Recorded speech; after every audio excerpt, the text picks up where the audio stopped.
Good evening, everybody. Hopefully, you can now see my glass screen, which is basically, or my workbench, which is where this is my view. I'm trying this new stand. You remember I talked about it in the last Brew and Blether, which has been ages ago. I can't believe it's been so long. However, let's see whether this works and the technical gremlins are not going to plague me again. Oh, that was my hands.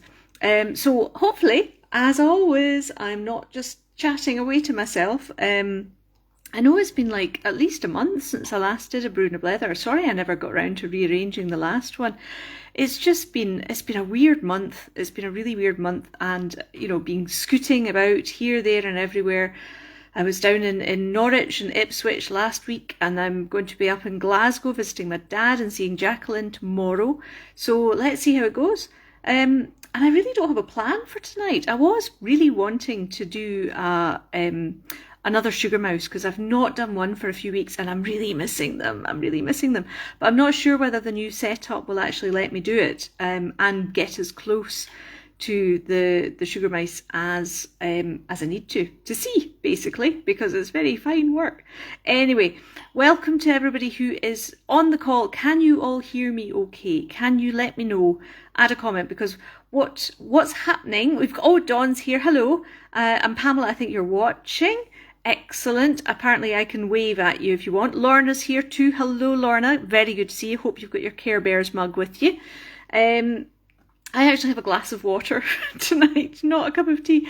I've been prattling around with this stand and I'm hoping that it will work. So there are my fingers.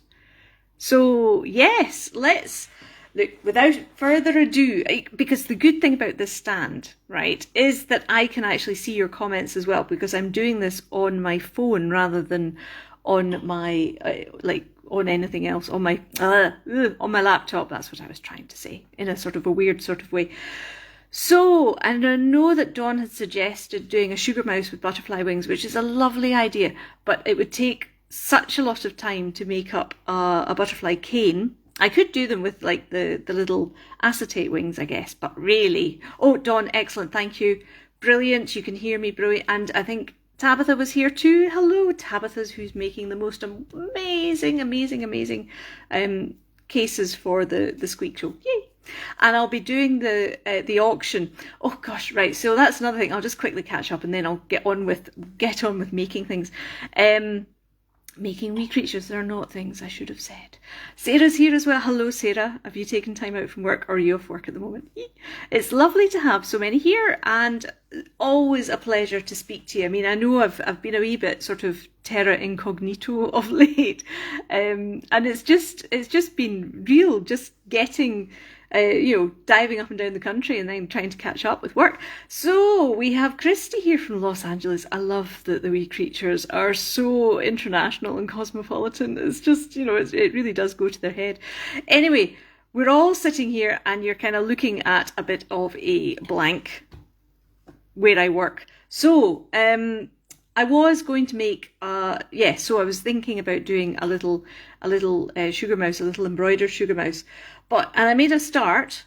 I've started making a sparkly purple one. So actually you get to see the process, or most of the process. So I've just shaped the body, which is teardrop shaped. I've now increased the amount of clay that I use. Is the lighting okay? Because it's all a bit kind of, I'm not sure, if I have my overhead lights, then you get them reflected in the glass, but I'm not sure. And if I tilt them too much towards me, then I get blinded and it's like, I'm melting. So yeah, I just think we have to kind of just live with the lights as best we can. But shout if it's just intolerable, because it may get that way. So this is the start of a Sugar Mouse. It's a lovely little teardrop shape, 4.5 grams of clay. And this was, I think, was this one? I can't even remember what colour of, which creature I made from this one. Anyway, but yeah, 4.5 grams of clay, neatly shaped into a teardrop with a flat bottom, basically. And then Flob as well. I did actually manage to cut out his ears before going on the call. And I'm going to give him inner purple inner, or lilac, sparkly lilac inner ears and nose. So just need to go and get a very thin bit of clay to cut that out. So it's not looking very light on my phone. I'm kind of peering at it over the top. It's very odd. It's sort of between me and the Sugar Mouse just now, which is a new experience for me. Anyway, but is this better? I mean, can you actually see what I'm doing better than when I had the camera? My little webcam was always kind of hanging over the edge and swooping down. I don't know whether it's yeah. Oh well, Dawn, you say it looks fine. Oh well, that's fine, and the light's okay because it looks really dark where I am anyway. Right, so I'm kind of doing this at a bit of a distance. Normally, you know, as I say, I have perfect eyesight about 6 inches from my nose, maybe not even that. And so I do most of my work kind of like there. In fact, that's probably where I ideally work at. So the phone is between me and doing that. So that's good. I'm glad that Sarah, Lorna, excellent. It all looks good. That's fine. I think I can maneuver this more easily. There we go. That's a bit more centered as well.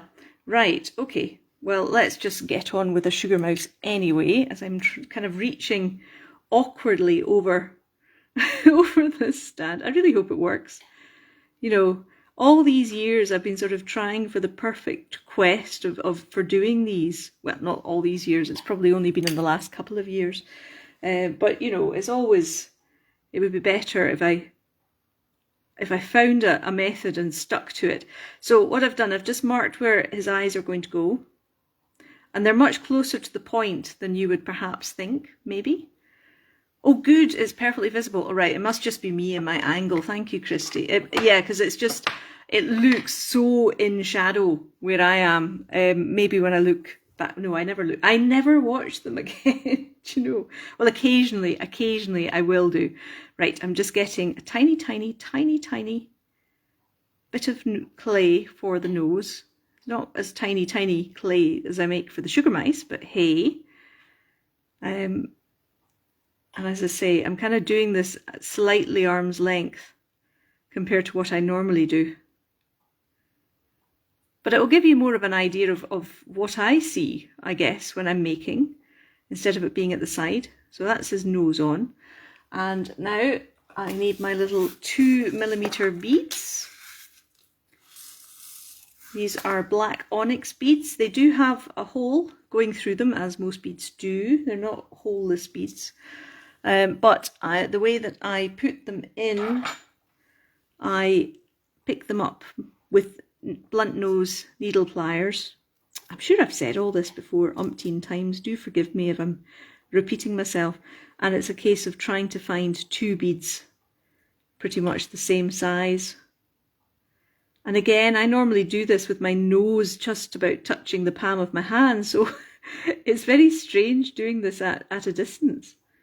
And I want them that bigger size actually, so no, that's not that one.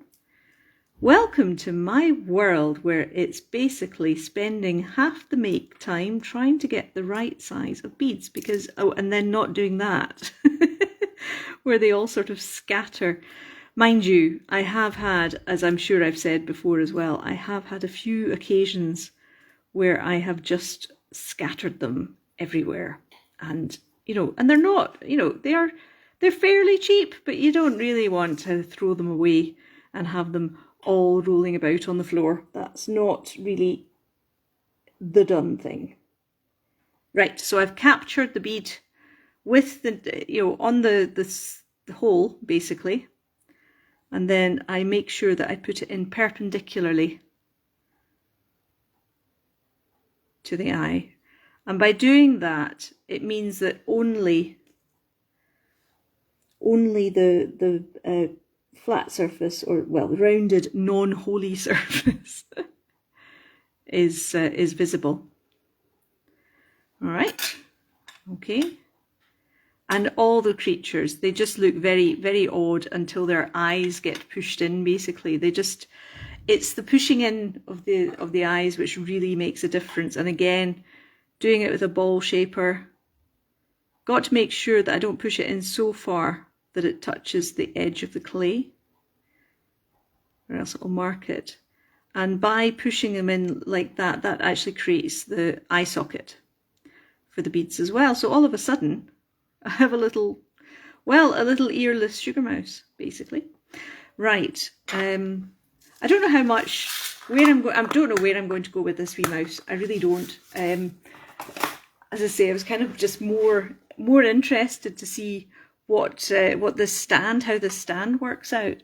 So I've got a few new tools actually. I've got a new ball shaper, which is, this end is brilliant for making the bonnets of the bumblebee and ladybird creatures, because I make the and every time I see them actually, I think I'm going to have to do a couple of hoodie creatures, you know, with their hands stuffed into their tops, and a hood over their heads with their ears sticking through. I don't know why, but that's just kind of, you know, that makes me giggle. So obviously I'm going to have to make it at some point fairly soon. I've also been like having this really wanting to do mandala sugar mice, embroidered sugar mice. So doing them as spots, or dots, I should say, dot mandalas. And I just haven't had a chance to do any yet. It's like, oh my goodness. The bumblebee creatures have just been, you know, very insistent. And the ladybirds now, of course. They're just having a field day, literally. Oh dear, maybe I shouldn't give up my day job. We went out last week. We went to see Dara Ó Briain. If anybody knows Dara Ó Briain, I mean, he's a very intelligent man and a comedian. And you'll probably, if you know him at all, you'll know him from Mock the Week. He's Irish, for those across the pond. And oh my goodness, I mean, he's incredibly funny, and it was lovely. We went to Stockport, just at the south of Manchester, and he talks so fast. Now, I'm a fellow Celt. I should be able to understand what he says, but oh my word, it was so fast. So Enrique managed to follow most of it. I'd say he probably got 3 words in every 5. I got maybe 4 in every 5, but it was still a bit touch and go. So yes, it was one of those, it was a very interesting, it was very good. He is very good, and it's so clever. I mean, I love to hear, you know, comedians when they're just in full flow and they ad lib and it's just wonderfully clever. Right. So as I've been talking about Dara Ó Briain, Mock the Week, did I finish that thought, or did I squirrel off somewhere, as I am wont to do? Mock the Week is a sort of a satirical news show. I don't think it's been on TV for a while. I've not watched television for years. Don't have a TV license anymore because we don't watch television. And I'm not missing it at all, I have to say. And yeah, but we've always liked him, and this was a gift from Enrique's 2 daughters, my stepdaughters, I suppose they are. So thank you to Annie and Maya for giving those 2 the tickets to us. Right, so now I'm just putting some of this extender medium, which is really good for fixing wet clay to wet clay, or raw clay to raw clay. So every time you see a little sugar mouse in the shop, this is the process that they go through, except when I'm sort of dropping ears all over the place. So actually, this is pretty good. You're getting my perspective as I make them, which is lovely, because the wee creatures, they always look up at you. I don't know whether you've all noticed that, but you've got to look at them from above, and I think that's because that's the way I make them. You know, it's they're always looking up at me, so that's how they're intended to be viewed, as it were. The ear process is amazing. Oh, thank you, Sarah. It's funny. I mean, gosh, how many thousands of ears have I put on? I mean, really, I dread to think. No, I don't dread to think. But I just couldn't. I wouldn't know where to begin working out how many ears I've done. It's just yes, because 2 for every mouse, and how many hundreds of mice, thousands of mice over the years. This will be my 13th year of Quernus. which is as long as I ever practiced as a lawyer, and that makes me very, very, very, very, very happy. Can you tell? Right, so I'm just using the clay shaper just to get inside and to smooth out some of the soft brush things. Oh. Right, so just make sure that the ears are all present and correct. That's fine. Right, so we have basically, oh, his ears are a bit proud there. Nose needs to go over a little bit. And also because I want to have the full contact of the ear, because it's, you know, it's going on a rounded surface, so it's got to bend almost. Okay, now with the embroidered sugar mice, well, with any of the sugar mice, I usually put the tail on pretty first. You can never get your felted ears the same. This is the joy of cutters. Oh my goodness, I would be lost without my cutters, Dawn, I tell you. You know, it just means, I mean, although each mouse is made entirely from scratch by hand, all the rest of it, having the clay worked out, having the shapes of the ears the same diameter, it just, yeah, the same volume, it really does make a huge difference. Oh, and I've just thrown a wee bit of clay in the bin. That's really useful. Right. So all I'm doing, thickest setting of the pasta machine, and this is my mouse tail cutter, and also mouse paws for standing mice. So this is to put his little tail on. Yes, because I have got a little, it's a TV stand or a monitor stand or something, but it's actually really good for lifting my workspace up a little bit, but it didn't really work with this new camera stand, because it was just then I was working here, which didn't work terribly well. Nice thought. So I shall do my best. Right, so just a little dab of liquid clay. Liquid clay it's not strictly necessary, but I just try and make everything as secure as I possibly can. And it's trying not to deform, because it's warm in here. Gosh, isn't it gorgeous? The weather has just been beautiful recently. It's been wonderful. Of course, it's going to be raining as I'm driving up to Scotland tomorrow, but hey, that's okay. Right, so we now have a little sparkly purple sugar mouse. And I'm now going to put him onto one of my little Perspex squares. These are fabulous. They're 5 centimetre square, so you can get a good idea of the size. But this is how I work, basically, and it means I don't have to touch him. And because he's quite sticky, I won't do that too much. Because it's sticky, because it's warm just now, it means I can sort of have him at different angles, and he doesn't try and run off or fall off or anything like that, which is wonderful. Right, now, what colours shall I do? And this is, oh yeah, it's got to be a little sugar mouse. So I think it's got to be a bit of some white flowers. I think we'll put some white daisies on this. So white gets so mucky in here, I tell you. I'm trying to find I've just been making some shirts, dressing up a mouse in a shirt. I shall say no more than that. So I've got like lots of little thin sheets of clay, but they're all quite mucky. Anyway, right, so I'm just going to roll this out onto the thinnest setting. So there we go. And you can, I don't know whether you can see that or not, but see how it's got some black streaks through it? And look, oh, do you know this? Right. So again, welcome to my life, because it's all about trying to keep the clay as clean and as flaw-free as possible.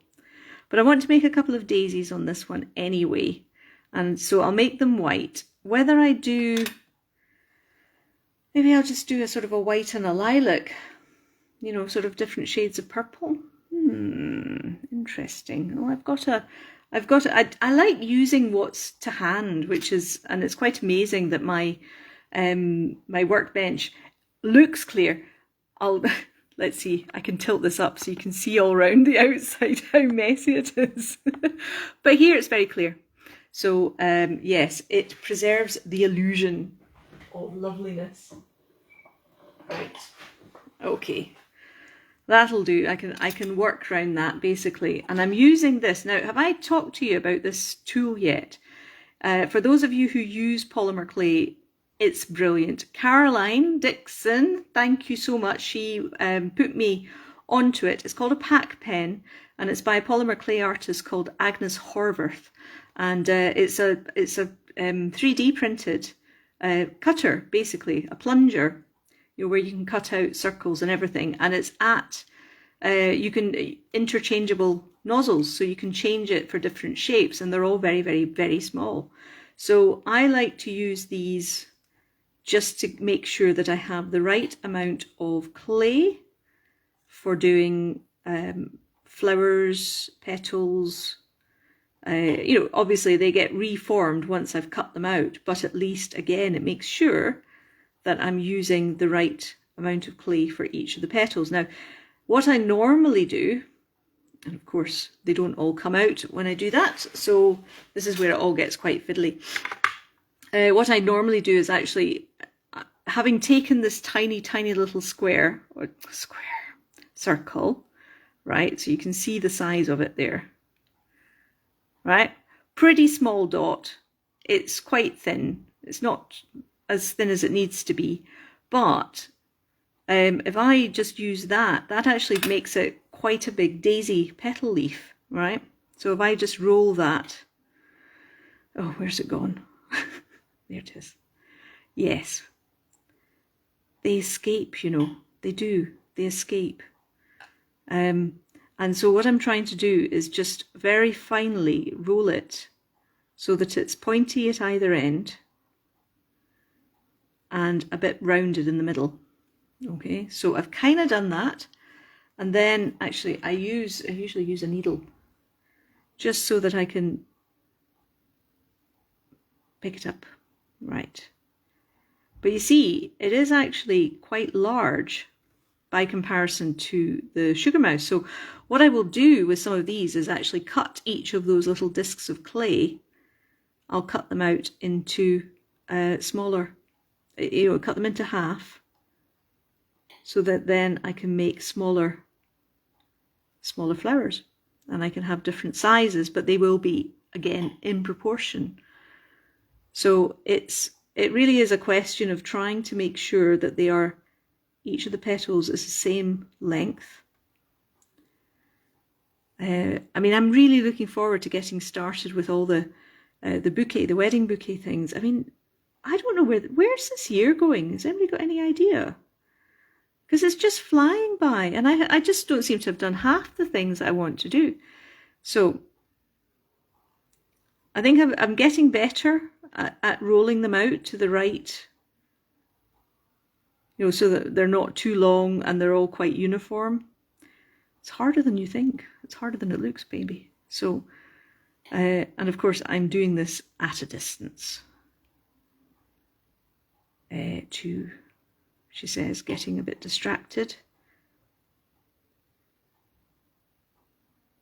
Oh, and then it's kind of imagining where they're like tiny, tiny grains of rice at this stage, but this is a big flower, which is just mad. So that's another one. And then once they're all, I mean, I've seen some tutorials that will say, mark the center of the flower. And I think that's for people who are working on slightly bigger projects, of which there are many out there. I mean, it just fascinates me, this technique. Oh, that one I need to re-roll because it's a little bit too long and thin. That's better. There we go. And one more. So don't ask me how I managed to get all the petals roughly equal, like as in positioned equally. I just, Most of the time it works out, occasionally it doesn't, but I don't know. I can't really explain it. I think it's just having an eye, keeping an eye on the whole shape of the flower all the time. I mean, it really is drawing, painting with clay. There we go. So yeah, so the little, you remember the little daisy sugar mice that I made lots of last week before? Gosh, do you know, where does the time go? They I made with a cutter. So I rolled out a very thin sheet of, not very thin, but a thin sheet of clay, and then used a daisy cutter. So these ones, I'm just peering over my glasses now. Let's see. I mean, can you still see that? Okay. So now I'm just pressing them in, and this helps create the petal shape as well, and forms a better bond between the clay, between the two types of clay. I just need to push that up a little bit. Oh, this works quite well, I think, actually, doesn't it? Because I'm actually peering over my glasses. My forehead is nearly touching my phone, which you are looking at, but I think you can certainly see it more clearly. But tell me if that's not the case.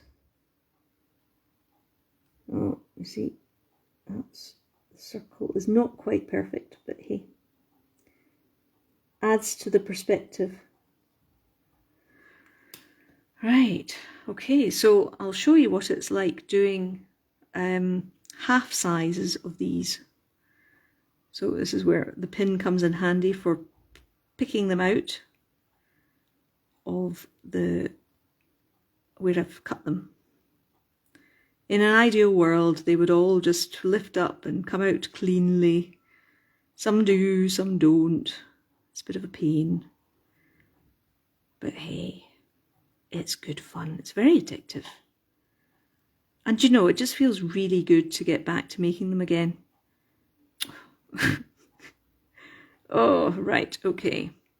So I roll them out again, just like the last one. But then take my scalpel and cut them in two. Oh. And that way I think it's probably more accurate than trying to cut the circle before it gets rolled out. It gives you more of a target, as it were. Oh, my glasses are about to slide off my nose. Your eyes have just met in the middle, don't I know? It is a bit like that. I mean, fingers crossed, my eyesight still continues to be perfect, 3 inches from my nose. I'm short-sighted in every other respect. But yes, this is, and I would probably do about either 3 or 5. There's something about doing an odd number. Right, and then back to the knitting needle. Knitting needle? What kind of knitting needle is that? Oh dear. I should probably put some coloured. It's all quite hard to see the white clay against the background that I've got. Right, okay. I'll probably need to do a few more. But basically, let's see, I'll start it there.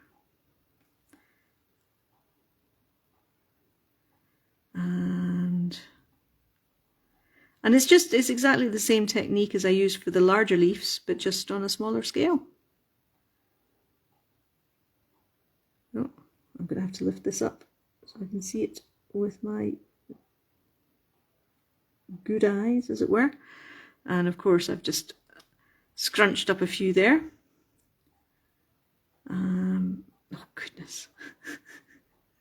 Do you know, I've always sort of collected clay, like all my old scraps of clay. I mean, I use a lot of them for moles, for example. as a core, or for the snails when I'm doing Millefiori snails, Millefiori creatures in general. But this just gives me an excuse just to go completely mental and save every tiny scrap of clay, like every tiny scrap of clay. Like, I try not to go too overboard. Sorry. But gosh, I haven't done a time check. What time is it? Oh, it's just gone past.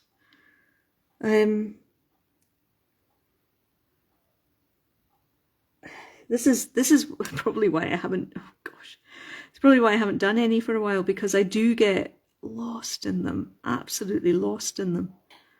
It's good fun though. Oh, come on, get up there.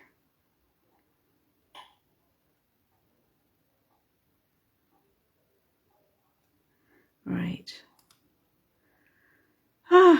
I think my eyes are meeting in the middle too. And you know, they're really annoying. Well, it's not really annoying, let's be honest. There isn't actually anything in life that's really annoying unless you think it is. But I would normally, that's a better way of putting it, I would normally finish off the pattern and then present you with the finished mouse, but I can't do that until Thursday at the earliest.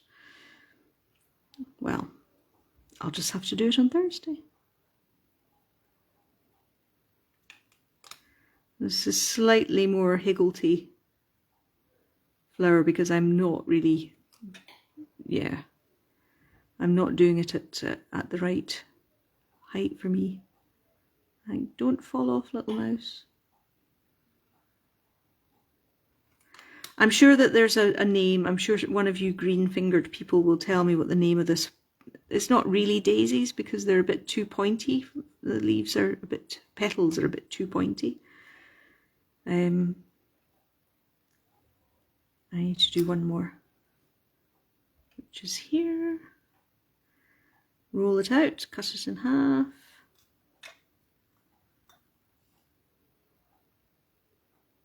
There you go.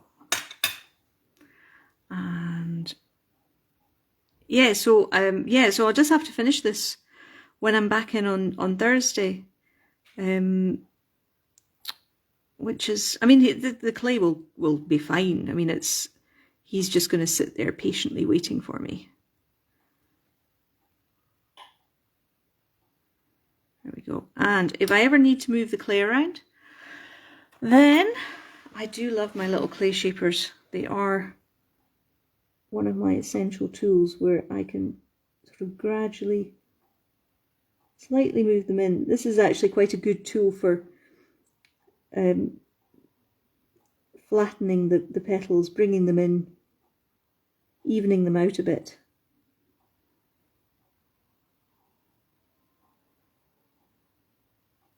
There you go. 2 down. How many more to go? But it's after half past 8. So I should probably leave it there for now. Although actually, no, what I'll do, I will what will I do? Maybe I'll just have white in between this, just to show you. Right, so this is, I'm now going to do, there will be like little centres put in the middle of these flowers as well, but just not quite yet. I'm going to do that. But I'm just going to make the in-between branches. Now, rolling snakes in polymer clay is one of the first things that you're sort of taught to do, or you teach yourself to do when you're first playing with clay. Let's get that out of the way. But this takes it to a ridiculous level. I mean, it's got to be so fine and so uniform. It's just mad. It really is mad. So I'll just lightly, that's probably even a bit too, let's take that off. So I don't know whether you can see this,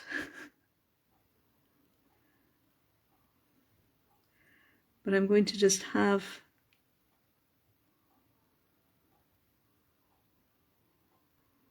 and this is the joyful thing. I didn't know whether that was going to be a bit rounded, or is it going to be part of a swirl pattern, or is it going to be just like a more realistic one? It's just, I think it's going to be a more realistic one. Who'd have thought it? Who'd have thought it? And then I will do another one over here. Will I? Or maybe I won't. It's just sticking. Oh. No, it fell off. Right. It is eye-watering stuff, but oh my word, it's so rewarding. It really is. Let's put that there. And it's, oh, that didn't work. Okay, I'll pick it up. There we go. That's better. And it is, you can't really touch these ones too much because you really can notice it. But that's the start of a flower. And to do a leaf, I think I showed a few ones. Whether this is like a sort of a stylized, no, I don't know. What am I trying to say? Stylized. What's it called? Wedgwood. That's it. Right. So again, I'm going to use much smaller leaves. So I may just use all white on this with maybe a lilac center for the flowers, maybe some lilac leaves, just to introduce a little bit of a different shape. So the leaves are to be a little bit fatter, if that's possible, and pointy. I mean, that's the other thing, and not touching the stem too much. No, I need to come up and do this. There we go. And then just a little dab with the end of the needle, and that sort of creates the leaf shape. And I'll just put another one. It really wants to go in there.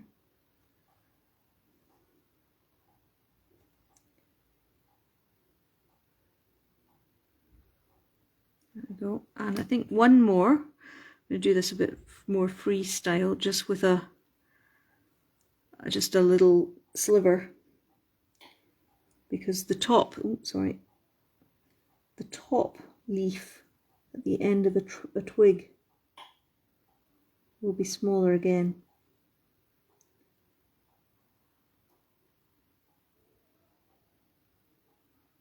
There we go. And I do like my dots. Like, I really like dotting, you know, adding a few dots here and there, and they're like much smaller again. And it's just a question of trying to roll it into a circle, but, you know, sorry, I don't know whether you could even see that. It's incredibly tiny. And I'm trying to get a little dot, and it would go, say, maybe just there. And I'd maybe do a row of them or a shape of them or something. But yes, so it's she is starting to come together, and I really want to keep going, and I can't. And you guys have got lots of things to do as well. Excuse me. Actually, let's put that one up here. Oh, excuse me. Right, so yes, the inclusion of like random dots kind of makes it much more abstract, but still cohesive the way it all comes in. So there we go. So that's the start. And Yes, there will be more of this to follow. Alison, welcome. Hello. You're late. You're late, but I'm late too because I should have stopped 10 minutes ago. Well, that'll teach me for blethering away. Well, I'm really glad. It sounds as though, it looks as though that this new stand of mine it works, which is great. It's fantastic. So I'll keep going with him when I come back on Thursday. Thank you to everybody always for posting such wonderful, cute pictures in the QA group. It really makes me smile. I love it. You're all fabulous, can I just say? So I shall love you and leave you, and see you on Thursday. Hopefully, Jacqueline and I will post a few pictures as I'm up there. This is me collecting the last of the Squeak Show scenes. I know I've not done a March auction for them yet. There's still one more March scene that I'm picking up tomorrow. So there'll be March and April, and I'll be doing the auction for the charity auction, or the charity raffle I should say, for the display case with all 12 Squeak Show mice, and that will be to raise money for local animal charities in this country. I want people to nominate their favourite local animal charity. You know, just the ones that are sort of just doing it out their back bedroom, and they've got sort of like guinea pig runs in their backyard, and they're just doing their best because they just love the animals. We can't forget them. They're doing such amazing work. So I really want to raise as much money as we can and give out as many, donations as we can to, as many as we can. You can kind of, you get where I'm going with that. Anyway, right, excellent. Alison, thank you very much for the feedback. It is working well, everything lovely and clear. This is good. The lighting, I think, still may be a bit of an issue, but hey, it'll be fine. And it's just been so lovely to speak to you all again. So I hope you're all keeping well, and I hope you're enjoying the weather wherever it is. That's always a choice, whether it's raining or not. And I thank you very much for joining me, and I shall see you soon. Take care. Bye.